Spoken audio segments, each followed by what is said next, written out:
Assalamualaikum warahmatullahi wabarakatuh. Salam sejahtera buat semuanya. Semoga kita semua dalam keadaan sehat jasmani dan rohani, tidak kurangan satu apapun. Rabu, tanggal 28 Agustus tahun 2024. Bab 3234. Lebih baik datang lebih awal daripada datang secara kebetulan. Bab 8471 sampai bab 8475. Arus kereta barang yang terus-menerus tidak berhenti hingga langit mulai gelap. Ye Chen dan Li Yalin mengamati pola operasi mereka. Umumnya, setelah lokomotif diesel menarik seluruh kereta gerbong barang ke halaman kargo di dermaga, lokomotif tersebut akan menyelesaikan pelepasan kaitan di halaman kargo, kemudian berbalik di jalur lain, dan kemudian berputar di jalur lain, menarik kereta mobil lain menjauh. Gerbong berisi barang-barang yang tertinggal di tempat pengangkutan akan ditarik dengan mengirimkan lokomotif ke pabrik yang dibangun di atas beberapa rel kereta api untuk dibongkar. Setelah barang-barang tersebut dibongkar, harus melalui pemeriksaan pabean dan kemudian diangkut ke gudang curah dengan truk pengangkut pelabuhan. Di sebelah tenggara tempat pengangkutan juga terdapat tempat pengangkutan kereta api skala besar. Jika barang yang diimpor ke pelabuhan Casablanca perlu diangkut dengan kereta api, barang tersebut akan dirakit di sini setelah menyelesaikan prosedur bea cukai, dan kemudian ditarik oleh lokomotif menuju daratan tujuan. Artinya, barang sendiri terisolasi dari interior pelabuhan. Barang yang dikirim ke sini belum melalui proses bea cukai, sedangkan barang yang menunggu transshipment di sini sudah melalui proses bea cukai, sehingga pengelolaannya, halaman kereta barang relatif longgar.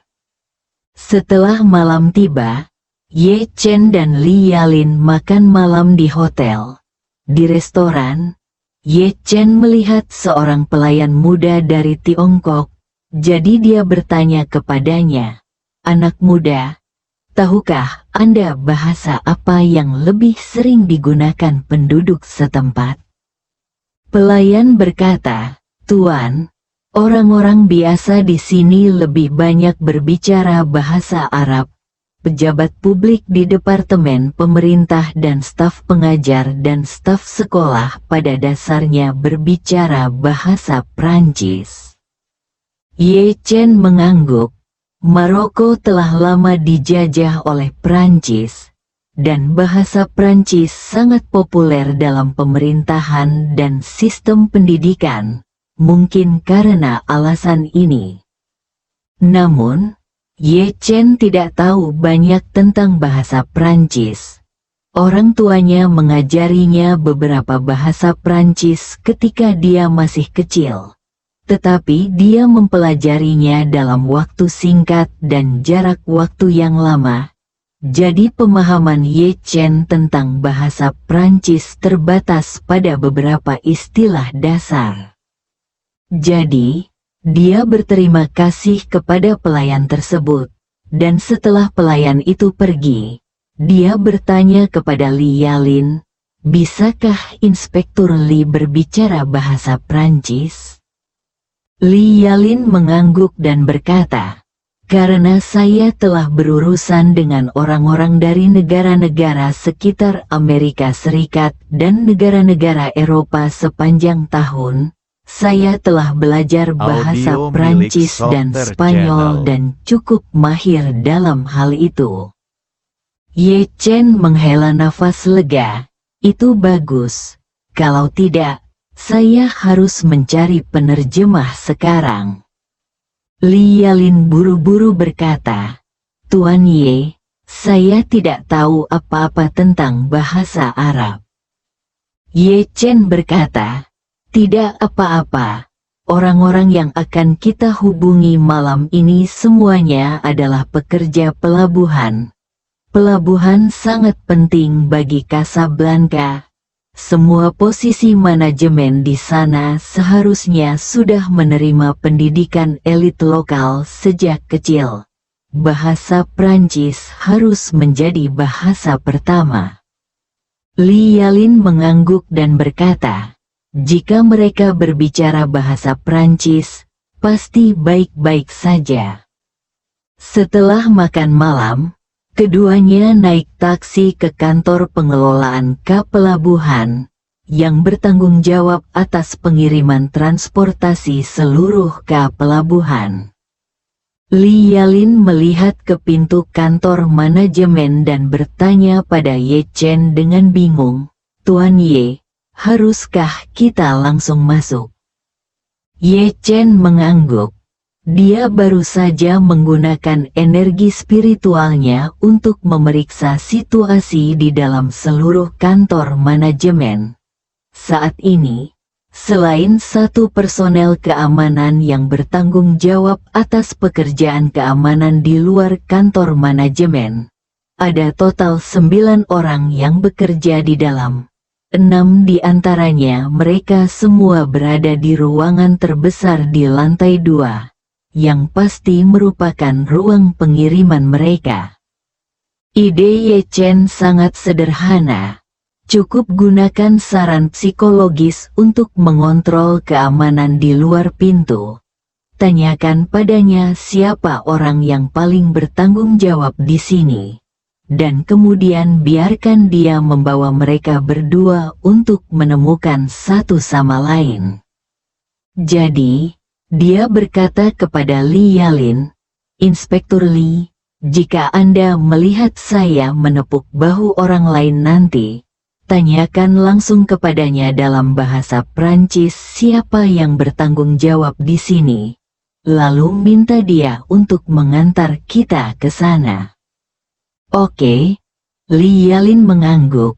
Dia tahu bahwa Ye Chen memiliki kekuatan magis yang hebat, jadi dia tidak perlu bertanya lagi. Kalian berdua datang ke pintu kantor manajemen. Ketika petugas keamanan di luar pintu melihat 2 orang Asia, mereka berteriak dalam bahasa Inggris yang terpatah-patah, keluar, pergi. Ketika Ye Chen melihat penjaga keamanan mengusir keduanya, dia tersenyum dan berkata dalam bahasa Inggris, Saudaraku, apakah kamu tidak ingat saya?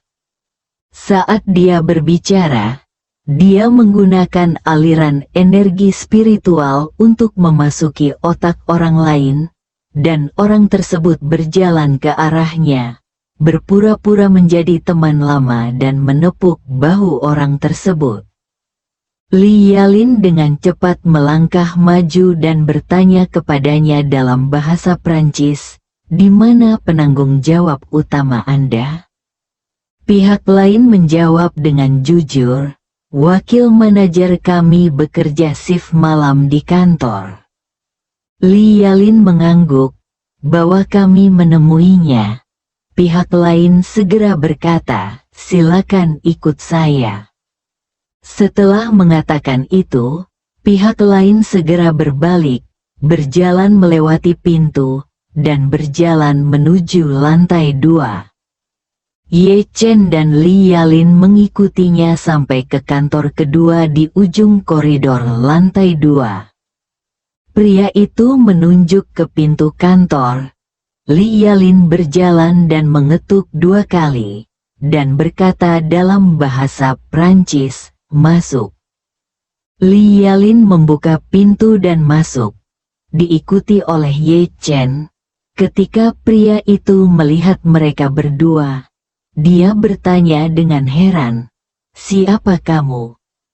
Begitu dia selesai berbicara, Ye Chen juga memberinya petunjuk psikologis. Kemudian Ye Chen berkata kepada Li Yalin, Inspektur Li, Minta dia untuk memperkenalkan kepada kami mode operasi di sini, serta catatan pengangkutan Duke Mining. Akan lebih baik jika ada catatan mengemudi kereta api. Li Yalin segera bertanya kepada pihak lain dalam bahasa Prancis, dan kemudian pihak lain segera memperkenalkan situasi umum di sini kepada mereka berdua.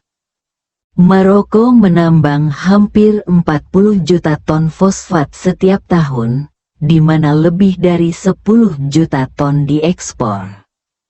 Sisanya digunakan untuk membuat 20 juta ton turunan fosfat untuk ekspor, yang sebagian besar berupa pupuk.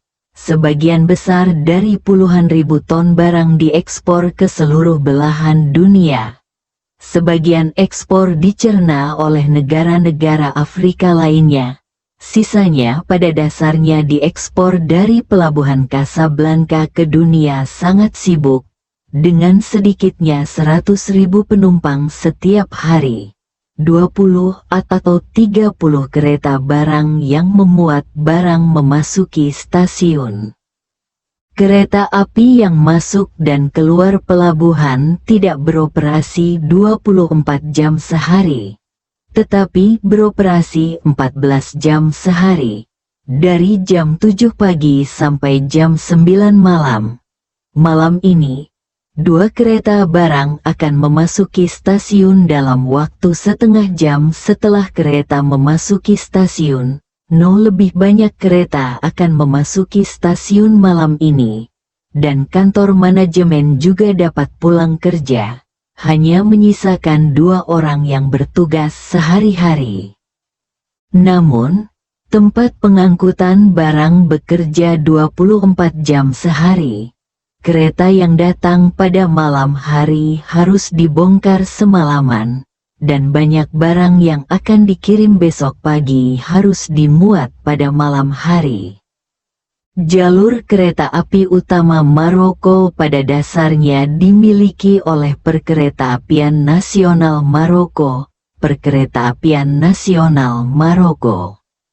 Namun karena merupakan fasilitas penunjang pelabuhan, maka interior stasiun ditangani oleh kantor pengelola transportasi pelabuhan itu sendiri. Adapun semua kereta api, pengemudi terkait kereta api, dan personel pemeliharaan, mereka adalah pegawai Perkeretaapian Nasional Maroko.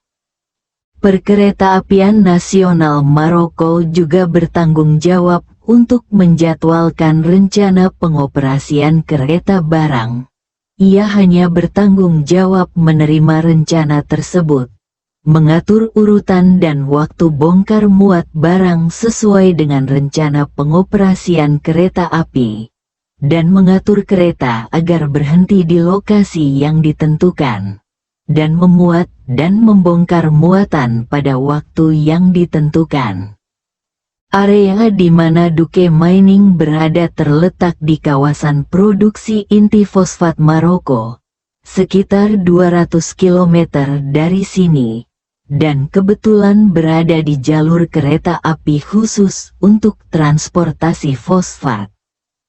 Kereta api jalur khusus fosfat diinvestasikan dan dibangun oleh Administrasi Kereta Api Nasional Maroko. Setiap perusahaan fosfat yang mencapai skala tertentu yang melewati rute tersebut dapat membayar Kereta Api Nasional Maroko untuk membangun jalur cabang langsung ke perusahaan tersebut untuk memfasilitasi jalur kereta api dan pengurangan biaya transportasi. Selain membayar biaya konstruksi ke Kereta Api Nasional Maroko, perusahaan juga harus membayar biaya ambang batas reguler ke Kereta Api Nasional Maroko setelah terhubung ke jalur utama, serta biaya transportasi yang dikeluarkan oleh transportasi tertentu. Namun demikian, biaya pengangkutan satuan perusahaan jauh lebih murah dibandingkan dengan pengangkutan dengan mobil. Meskipun Duke Mining bukan perusahaan fosfat terbesar di sini, skalanya masih di atas rata-rata. Hasil fosfat tahunannya sekitar 1 juta ton. Selain itu, Duke Mining tidak terlibat dalam produksi turunannya, semuanya diekspor. Jadi mereka memiliki kereta berisi fosfat yang berangkat dari Duke Mining dan tiba di pelabuhan hampir setiap hari. Secara kebetulan, keduanya juga mengetahui satu sama lain bahwa kereta barang terakhir yang direncanakan memasuki pelabuhan malam ini berasal dari Duke Mining. Kereta ini diperkirakan tiba di stasiun sekitar pukul 8.45, dan jadwal kereta barang besok juga kebetulan ada kereta lain tujuan Duke Mining. Artinya, sejumlah barang impor dari Duke Mining sudah sampai di pelabuhan, dimuat dan dikirim kembali besok. Adapun video rekaman mengemudi yang ingin dilihat Ye Chen, kantor manajemen tidak memenuhi syarat untuk mengambilnya. Tetapi mereka dapat menunggu kereta memasuki stasiun dan mencari cara untuk memeriksanya di dalam lokomotif.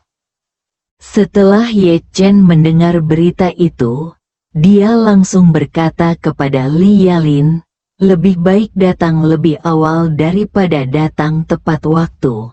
Mari kita lihat kereta kargo hari ini. Dan omong-omong, kita juga akan melihat apa yang dilakukan Duke. Penambangan akan diangkut kembali besok." Bersambung.